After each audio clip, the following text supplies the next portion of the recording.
Getting into coming through. Mic check 1 2. Mic check 1 2 3. Okay, cool. All right, simple fix. The, if we have to have a fix, I would prefer them be that way. Quick mic check 1 2 3. Just making sure everybody's getting audio. All right, all good. Everybody good on the white balance,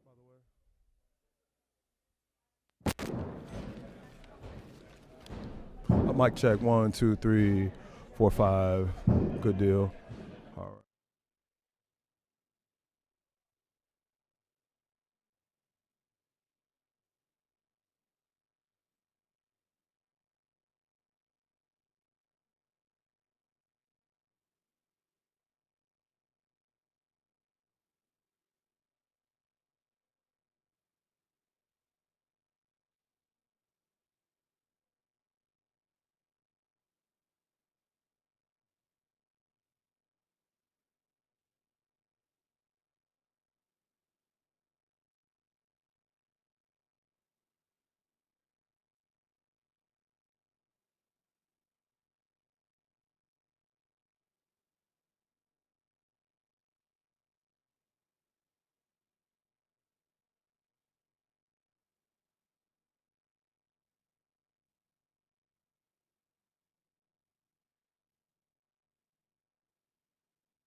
Is all ready to go?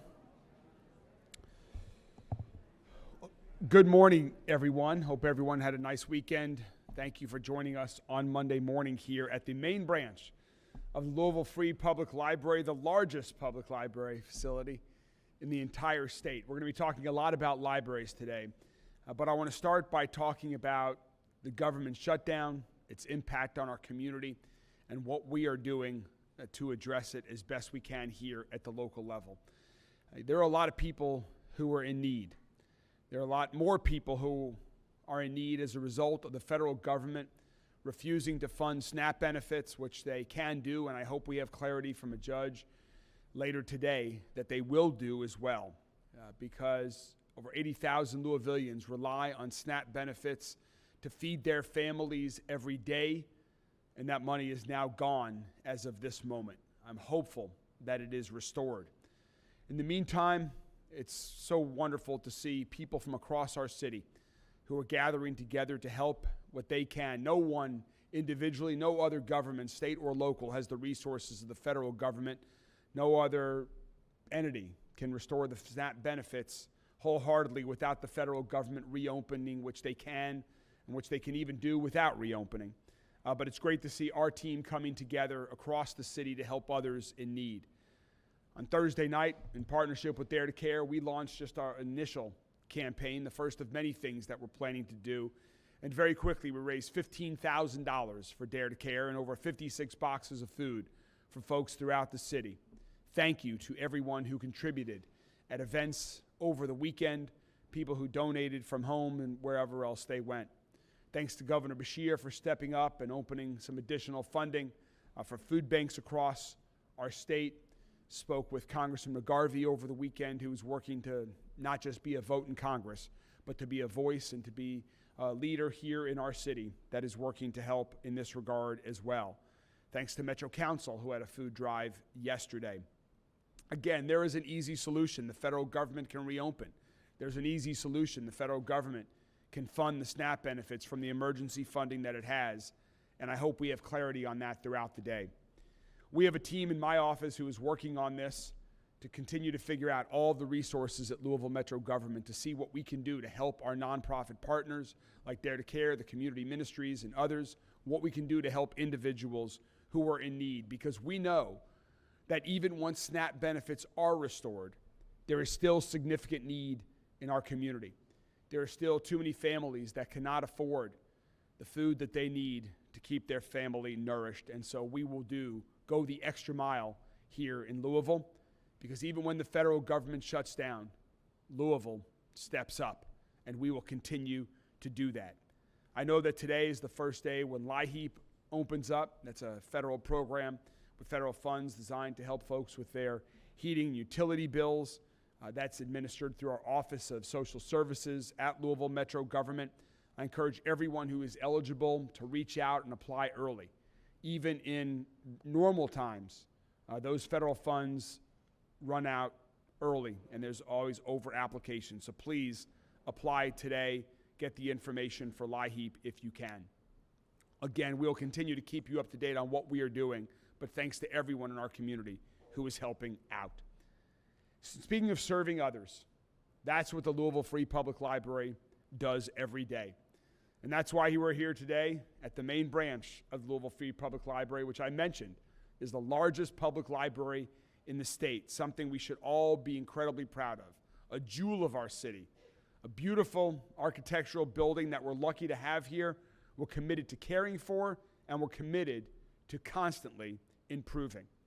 I'm such a believer in our libraries and a strong supporter of it, and I'm proud that in my time as mayor, I've made historic investments in our library as we've renovated, rebuilt, and reopened libraries throughout our city, including the Parkland Library, which reopened after nearly 40 years of closure. I want to give a giant thanks to our interim executive director, Barbara Sexton-Smith, for leading the library during these times. To Deputy Mayor Nicole George, thank you for your leadership since the beginning of our term. And thanks to every team member of the Louisville Free Public Library. Thank you for what you do in serving our community. Thank you for what you do in managing the Louisville Free Public Library system. And as everyone can see here, the renovation of the main library is underway. This is a large and complicated $8 million project that is making much needed improvements and expansions. Improvements that were needed but ignored, tabled, or deferred for decades. When I became mayor, we got to work. And when this project is completed, we'll have 16,000 more square feet of usable space in the historic 1906 portion of the building. We'll reopen the third floor, which has been closed since 2018. And we're adding improved meeting and study spaces, new furniture, and finishes. At first, we thought that we would be able to do this construction project while the library remained open during renovations. But as work started and new issues were uncovered, the contractors advised us that we were getting to a point where it'd be unsafe for both the construction to be going on while the public is in the building at the same time. Now, let me be clear. This was the absolute last thing I or anyone else wanted to do. But after we questioned the contractors about other alternatives, it became very clear that this was the only prudent option. It became clear that keeping the doors open to the public during construction will not be safe. And so starting December 1st, the main library will be temporarily closed to the public for up to 12 months. This is the same week that the newly renovated Portland Library will be reopening. Another great example of our teams working together with the support of our friends at the Louisville Library Foundation, friends of the library, and our team at the public library have gotten that project almost done, and it will be by the first week of December, just as we reopen the Parkland Library. I wouldn't make this decision and this announcement without making every effort to make sure that we have support for those who rely on this main library on a regular basis. People rely on it for books, for digital access, assistance with social services, which are so important, refuge, comfort, community, and so much more. This building serves many functions under its roof. So my team and I have had extensive conversations with library staff and community partners to discuss how to best serve the community's needs while this temporary closure takes place. So today, we're announcing an expansion in services to help our community through the temporary closure of the main library. First, there are going to be expansions across our entire library system. All of the Louisville Free Public Library locations will now operate on the same schedule Monday through Saturday. Monday through Thursday, 9 a.m. to 8 p.m., and Friday and Saturday, 9 a.m. to 5 p.m. This adds 12 service hours at the Western Library alone, which is the closest branch to where we stand today at the main library. It's only 6 blocks from here. The same goes for the Fairdale Library. And the Portland Library, which I just mentioned is reopening in a couple of weeks, will also have those same hours as well. Portland and the Highland Shelby Park Library will now offer Sunday hours, so we'll have a total of 9 locations that are open on Sunday, even more than before this closure. We also have a new bookmobile, a 4th bookmobile that we just unveiled a few months ago. And those 4 bookmobiles will be going around the community to helping to serve patrons during this temporary closure. In addition to expanding the library hours across the entire system, we're also finding ways to keep valuable services available at other locations. I want to give a big shout out and thanks to the Louisville Hotel Partnerships. Thanks to the Louisville Hotel Partnership, they have funded a program with Goodwill Industries that will expand computer access at both their East and West Broadway campuses to 8 to 5 during the week, and at the East location, 9 to 5 on Saturdays. The Louisville Free Public Library will also open a new remote computer center nearby to offer free computer and internet access, printing, and faxing services that are going to be available to adults Monday through Saturday. So again, more locations to have computer access for those who rely on the main library for that. Also, a UK School of Social Work and Libraries Fellow will be on staff at this new location that the library is opening up, and you'll hear more from Jay Miller with the University of Kentucky about this program in a minute. For those who are experiencing homelessness and come to the main library, Recenter Ministries will add hours Saturday 8 a.m. to 2 p.m. and Sunday 1 p.m. to 5 p.m. for women and children. And St. Vincent de Paul will expand services by adding a new day shelter program. Expanded transportation offerings in partnership with HART, Block by Block, and Goodwill for individuals who need to get to these locations will also be available. And the expanded outreach services also include a new water trailer service. Now, even with all of these additional steps that we're taking, we know that this will have an impact.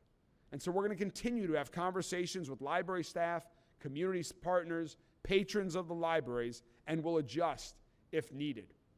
I again want to give a giant thanks to our friends with the Library Foundation for their support of this project and the other projects across the library system, as well as the Friends of the Library. Having strong partners like this make these projects possible, make these new libraries that are coming to life to serve our community even better than they were before. We're going to continue to ensure that we maintain the services that everyone expects out of our library system, and we will continue to serve our community every way we can for folks that rely on and enjoy and value our library system. This is what we do. And once the work is complete, the main library and the whole Louisville Free Library system will be in the best shape that it's ever been. We are so excited about where the library is headed. So again, thanks to the entire library team for everything that you all do every day. Thanks for going the extra mile during all of these renovation projects to serve the entire community. And one thing that we've realized over the years is that for too long, we've relied on our librarian staff to do more than just be librarians, but oftentimes to do a lot of social work as well. And so we're working on a new partnership with the University of Kentucky and their School of Social Work and Libraries Fellow program that, as I mentioned, is going to be on staff at the new location that we're opening with a remote computer center. Here from UK today is Jay Miller to share a few words about that new program and how it may work. Jay?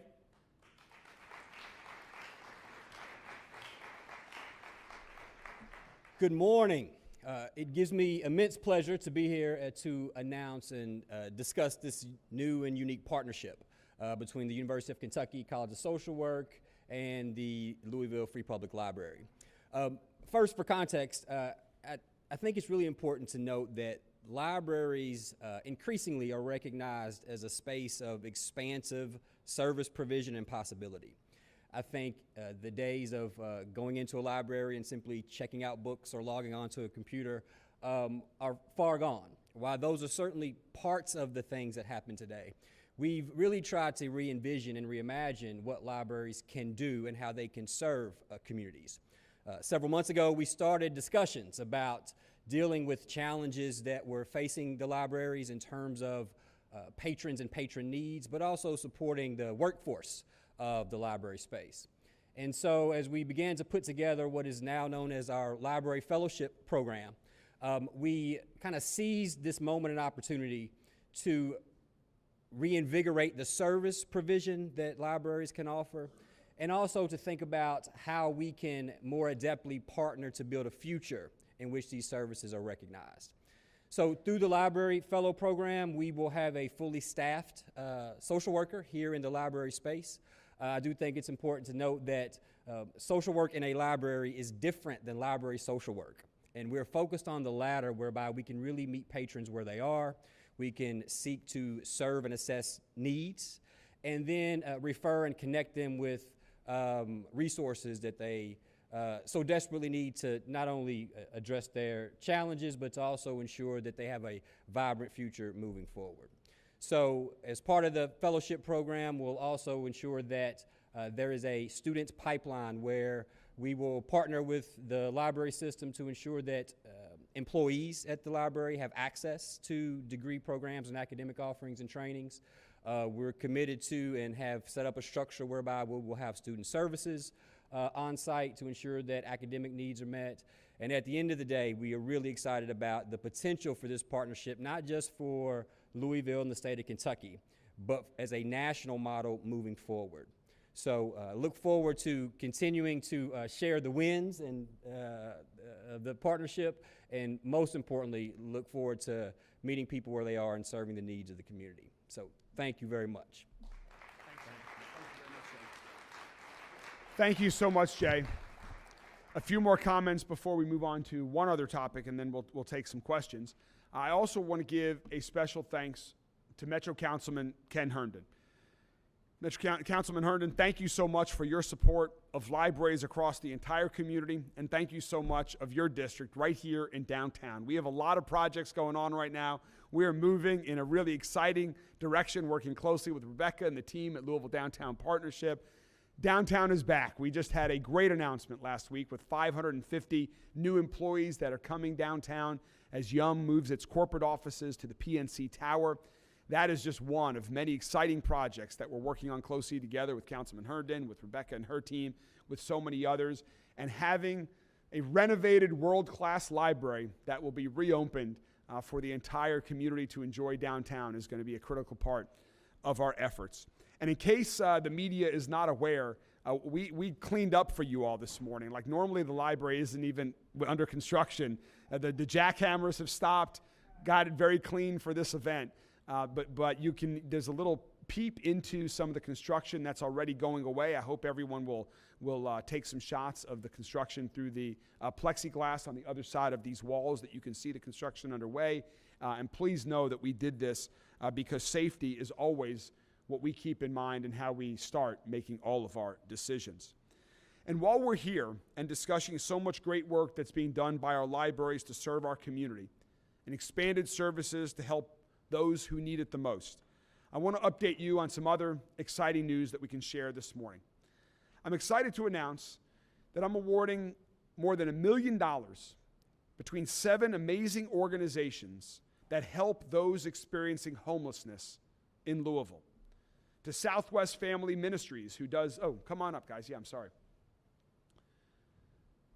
This is as they're coming up, let me recognize our HEART team, the Homeless Engagement and Assessment Response Team, who is working with members of our community every day, helping them get services that they need, helping them find pathways to get those services, find pathways for new life, and also to find new housing that they might otherwise not have access to. These guys are on the front lines helping and providing service to our community every day. And we also have representatives from some of the other organizations that we are awarding collectively this $1 million+ to for what they do in partnership with Louisville Metro government and others to help those in need.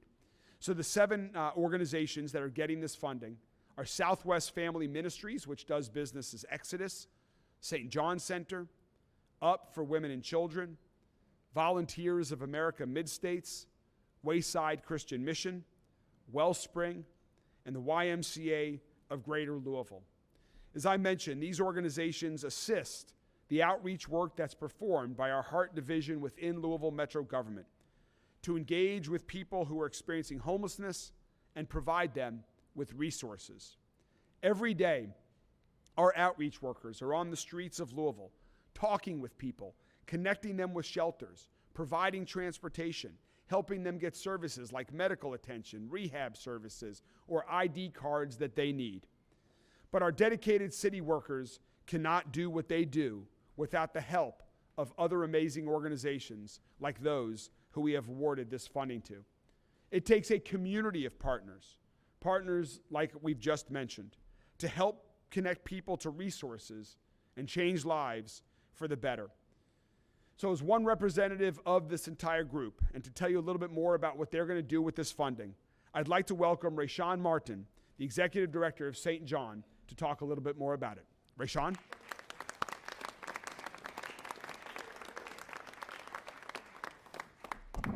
Good morning, everyone.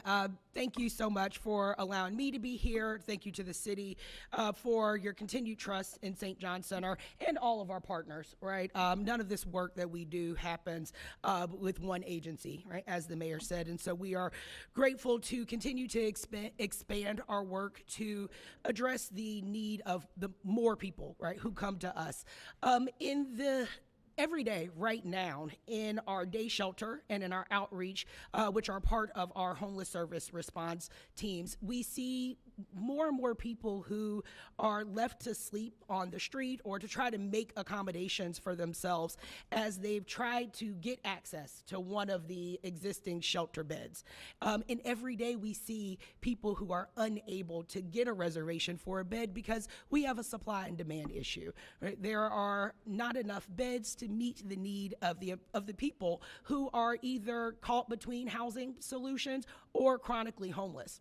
We know that shortage on the coldest days of the year during these winter months for which we are preparing, that those days can be deadly, right? That shortage can cost someone their life. And so we are excited to, not necessarily excited, but we are grateful, right, to be a bigger part of that solution so that we can keep people safe and warm during the winter so that they can continue to find hope, right? Keep hope and move into housing once the inclement weather season has gone away, if you will. So what we are doing is we are expanding our day shelter to provide overnight shelter. And this is not something we do with a light heart, right? We believe that, know that the solution to chronic homelessness is housing, and that is really where we are excited to invest. But we know that we have to keep people alive, right, in order to move them into housing. And so we're going to take our day shelter, which has been a space of respite for 40 years, and we are going to convert that into emergency overnight shelter. And we've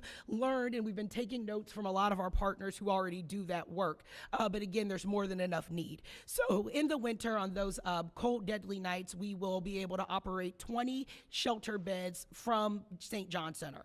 We also look forward to partnering with a couple other agencies in the community that are being housed under the room at the end. And there's a faith leader here in the community. If you don't know him, I encourage you to. Father Matt Bradley has been working to get permitting and the licensing that is necessary for these faith institutions to open their doors and provide shelter. He's been trying to get that done so that we can coordinate with the room at the end and provide more shelter for people at both the Cathedral and at Grace Emmanuel Church. And so we're really hoping that they get the paperwork needed, because together we can provide about 50 additional shelter beds. Right. Outside of that, we are also going to be operating a hotel voucher program. And we'll do this with a lot of support and collaboration from these good men and women behind us at the Heart team. We will be taking referrals for individuals who have been chronically homeless and who may benefit from a period of stabilization in which we can come in to those hotels, provide all the wraparound services that we would be able to if they were in the day shelter, so that we can keep working on plans to housing. And we did this really successfully last year, and we were proud that not only did we keep people alive, right, and keep people sheltered during those cold days, but we moved about 40 of those individuals into housing. And so that's the same success that we are hoping for this year, and we are grateful to do the work. Right. So again, we know that housing is the solution to homelessness, but we've got to keep people sheltered, right, when it is most critical, so that we can help them move home for good. So thank you so much. Yes.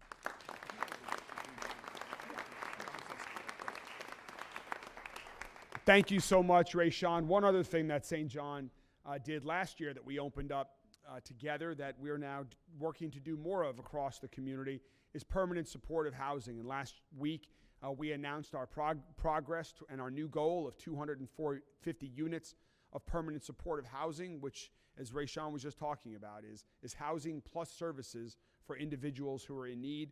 Shaheen Landing is one great example of that.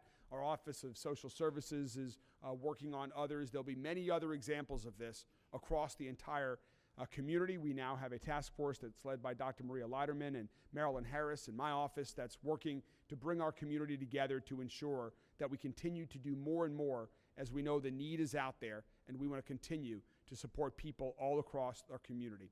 So thank you all. We're so excited to be able to provide this funding. You all do wonderful work.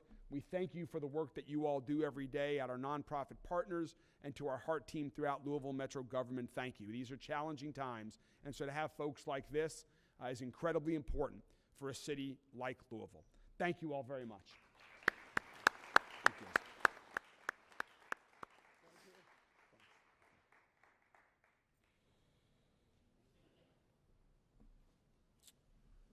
All right, and with those announcements, we're happy to take any questions from members of the media if there are any at this time. Yeah, come on up, Barbara. How many employees work here? How many employees work in this building, and what will happen to them during the closure, and also what happens to all the inventory? Okay, so the question is how many employees work at the main library and what happens to those folks during this temporary closure of Main and what happens to all the inventory? Thank you for both of those questions. So we have more than 1.3 million items in our inventory collection with the entire Louisville Free Public Library system. And as you may notice, this floor is empty right now because we've already started moving. We have 220 mobile carts that we will be moving this collection into 2 spaces. One of the spaces will be into the auditorium, which is in the historic South building. We've already sheeted the carpet to protect that, Mayor. We are preserving every expense we possibly can. And then other parts of our collection are located on the 3rd floor. And in the library, we have 326 team members, 1 team, 1 library, all across the system. And in this location, there are employees that are assigned to work in what we call the main branch.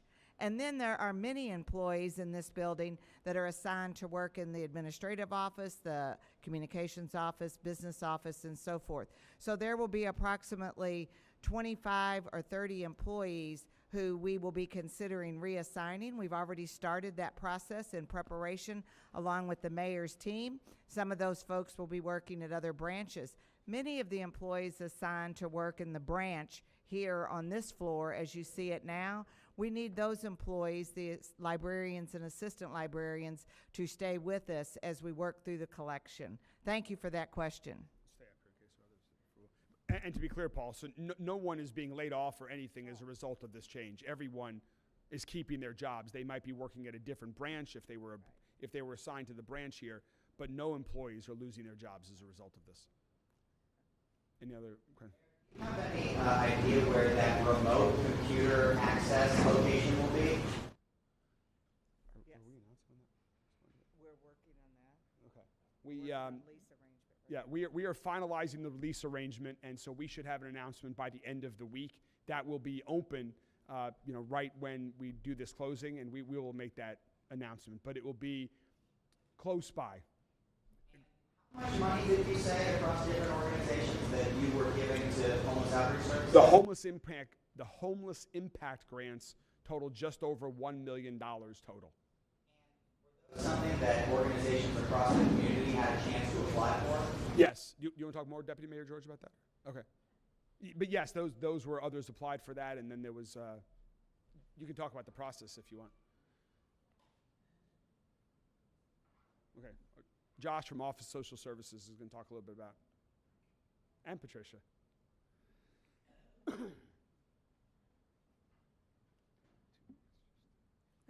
Yes, so this was a competitive process as it was in previous years, and we basically reviewed the applications and looked at the need and really worked hard to identify gaps across the metro area, and the 7 that were selected are the ones that really stood out in terms of need and serving our community.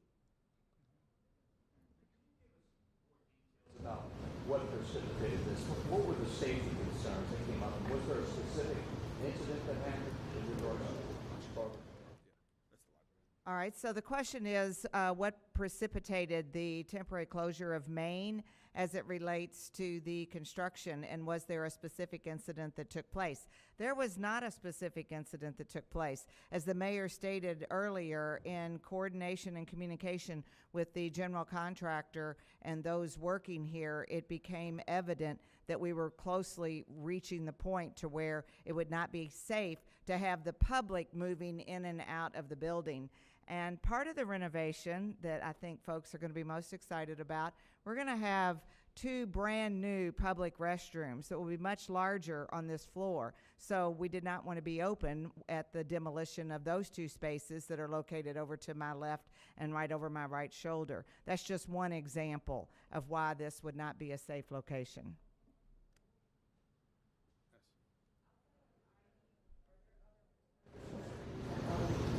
Can you speak up a little bit? I'm sorry.